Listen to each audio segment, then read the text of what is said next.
हम बकवास पर आपको खुशामदीद। खुद से ड्रामे की अगली किस्त में आप देखेंगे कि इतने दिन गुजर गए, ज़ीशान ने शाज़मा से राब्ता तक नहीं किया। वो अपनी माँ की मौत की वजह बनने वाले को माफ़ नहीं करने वाला। वहीं शाज़मा बस ज़िद लगा कर बैठी है कि जब तक ज़ीशान मुझसे आकर माफ़ी नहीं मांगेंगे मैं यहाँ से नहीं जाऊँगी। अब सब इसे समझा समझा कर थक चुके हैं। इसकी बहन भी समझाती है कि तुम अपना नुकसान कर रही हो, खुद अपना घर बर्बाद करोगी इस तरह। शाज़मा इससे भी बदतमीज़ी करती है, अपनी माँ पर भी चिल्लाती है। इसे किसी की कोई परवाह नहीं। कमर भी अपनी बेटी की साइड ले रही है कि ज़ीशान को माफ़ी मांगनी पड़ेगी।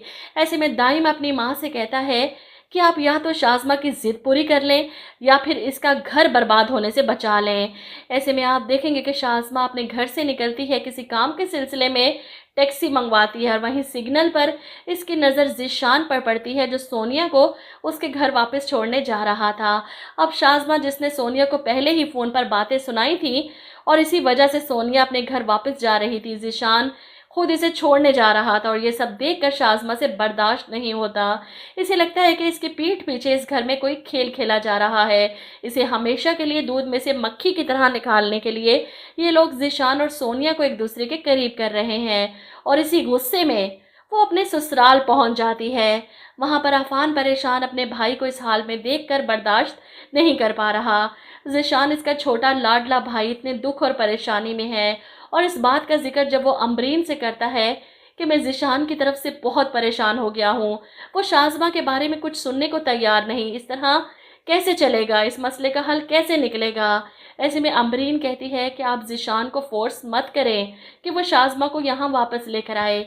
आप जानते तो हैं वो क्या कुछ कर चुकी है इस घर में। ऐसे में शाज़मा अंदर आते हुए अम्बरीन भाभी की ये बात सुन लेती है। फौरन गुस्से से चिल्लाती है, मुझे पूरी उम्मीद थी कि आप मेरी गैर मौजूदगी में इतना ही जहर उगल रही होंगी। इसकी बकवास सुनकर अफान फौरन कहता है, तमीज़ से बात करो शाज़मा।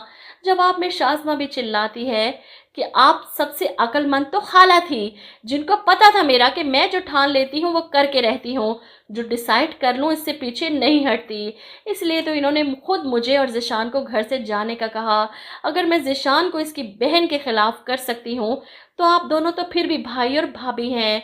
ज़ीशान को आप दोनों के खिलाफ करना मेरे लिए तो बहुत आसान है। वो इनको चैलेंज करती है लेकिन भूल जाती है कि वक्त कभी एक जैसा नहीं रहता।